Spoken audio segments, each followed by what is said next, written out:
So in today's video, I wanted to talk about intentional articulation, something that I help private clients with all the time.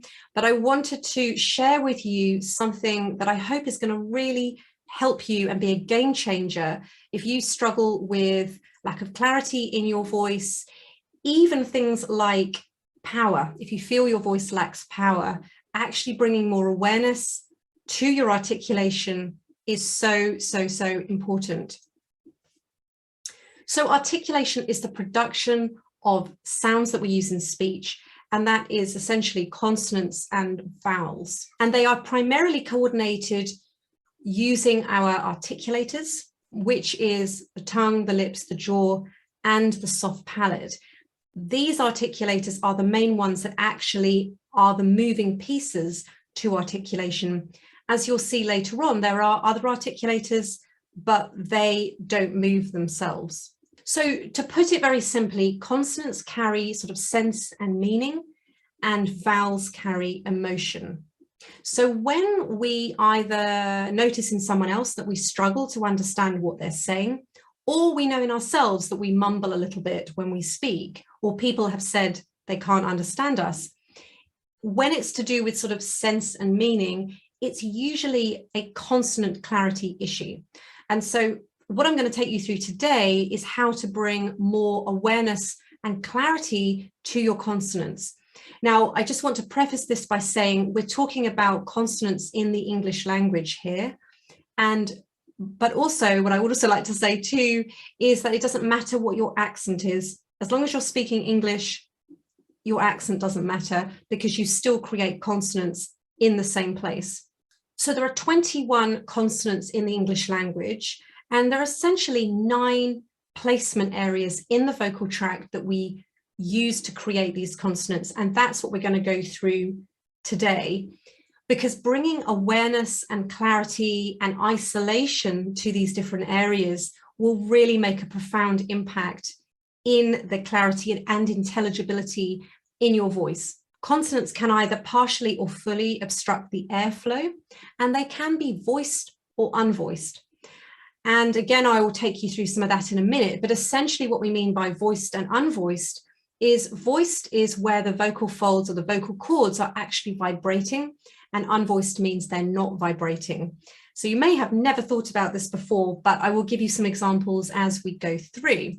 So we're going to look at the 9 areas where consonants are placed in the vocal tract. I'll give you some examples and show you a way to actually isolate the consonant and bring more awareness. And if you know that there are specific consonants that you struggle with, then put more focus on that. You don't need to do all 9. If some you're like, yeah, I'm all good with that one. There's normally, I find when I work privately with people, there's normally a handful of consonants, often interestingly created in the same place, that they have the most difficulty with really getting full clarity through their voice. So number 1, the first area we're going to look at is called bilabial, which is essentially both lips. This is consonants like a b, a p, and a m. And so what you can do if you know that this is an area that you struggle with, or even perhaps just practice anyway, and you'll find out how much clarity you have, is what I'd like you to do is put an R vowel between the consonant. So it would be R, B, R, R, B, R, or R, P, R, R, P, R. So you're bringing the awareness to your lips. All of your cognitive power is going to your lips, and that's just what I want you to focus on as you say these. And notice what a difference it makes to the clarity and the power in your voice versus if you just go R, B, R, R, B, R, R, B, R. There's just more power and more clarity. So that's number 1, that's bilabial. And I will make a note of these in the description box below, so you don't have to remember them all if you want to go away afterwards and go through this. So number 2 is labiodental, which is lower lip and upper front teeth. So lower lip, upper front teeth. And this is consonants like a F or a V. And again, bring awareness to your lower lip and your upper front teeth. And you can do the ah, ah, ah, ah. Now, you might be able to hear with those two which one is voiced and which one is unvoiced. One's just got a bit more of a buzz about it. So the V is the voiced consonant and the F, is the unvoiced consonant. But essentially, they're created in the same place.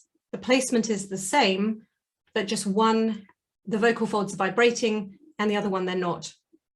So if you want to feel this, you can also put your fingers on your larynx and feel the buzzing on the V versus the F and just notice the difference. So that is the second one, labiodental. So the third one is alveolar. And I would say my experience of working privately with many clients over the years, this is the one I think that trips people up the most. It's the easiest one to lack clarity in, I would say. And alveolar is essentially the tip of the tongue against the alveolar ridge, which is behind the top teeth. And this includes consonants like an N, a N, an L, a L, a D, a D. So notice when you say one of those consonants, what is your tongue doing? Does your tongue actually move very much? Because it's very easy to say any of those consonants, L, L, N, N, N, L.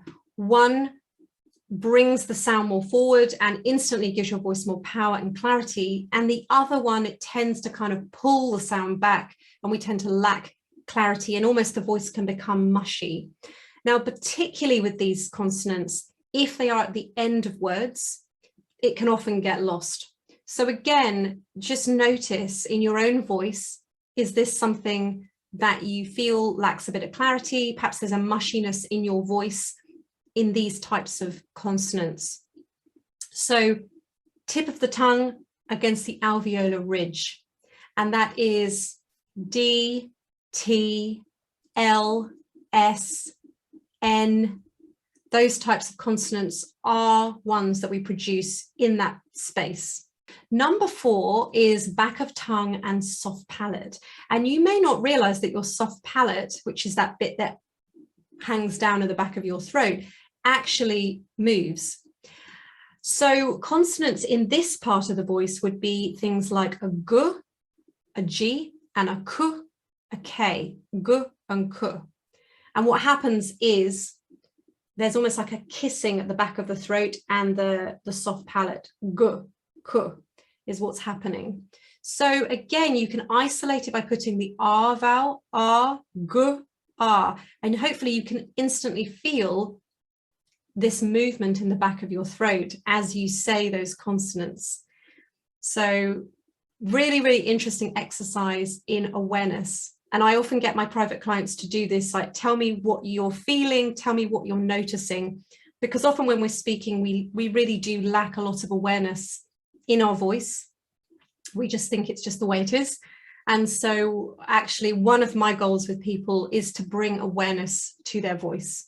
Number 5 is lips and back of tongue, which is labial-velar. Sorry, I should have said the one before is called velar. Back of tongue and soft palate is velar. And this next one, number 5, is lips and back of tongue, which is labial-velar. And a consonant example of this is a W, a W, W. This can also be a challenge for certain people too, W. So again, you can do the R, W, R, R, W, R. Really feel the movement of the lips and the back of the tongue when you create a W, W, W. Number 6 is tip of tongue and teeth, which is what we call dental. And this is things like a TH, the, there.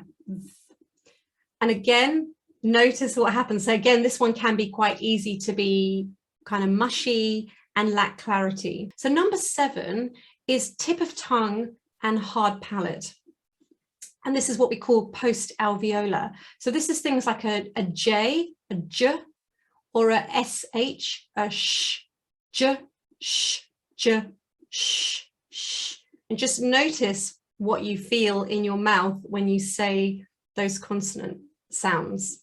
So number 8 is tip of tongue, palate. So this is something like a Y, a Y, like yacht, Y, Y, tip of tongue, palate, Y.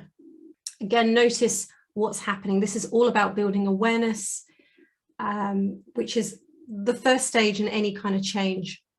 And then number 9, the very last one, is the space between the vocal folds or the vocal cords, which is called the glottis. And so these are called glottal. And an example of this is an H or a H. So you'll probably feel that when you go, and you'll feel that at the back of your throat there.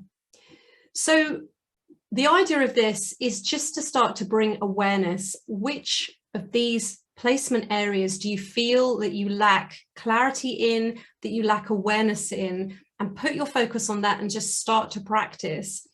First of all, isolating the individual consonant, and then start to put some words together using that consonant and just see if you can keep that awareness going. And you'll also start to notice how important all of the articulators are, whether it's the lips, the tongue, the jaw, that they're moving and they're dynamic, because a lot of this is about movement, and that's what we want. So the more movement, the more dynamic our articulators are, the more clear and powerful and effortless our speech is. And that's really the goal. This is about making speech easy, powerful, open, but sounding like you. We're not trying to sound like someone else. We're just bringing awareness to how we create sounds, so that then you can go out and speak confidently and powerfully. So I hope that's been really useful. I will post below in the description box all of these placement areas so you can go away and practice. But until next time, thank you for watching.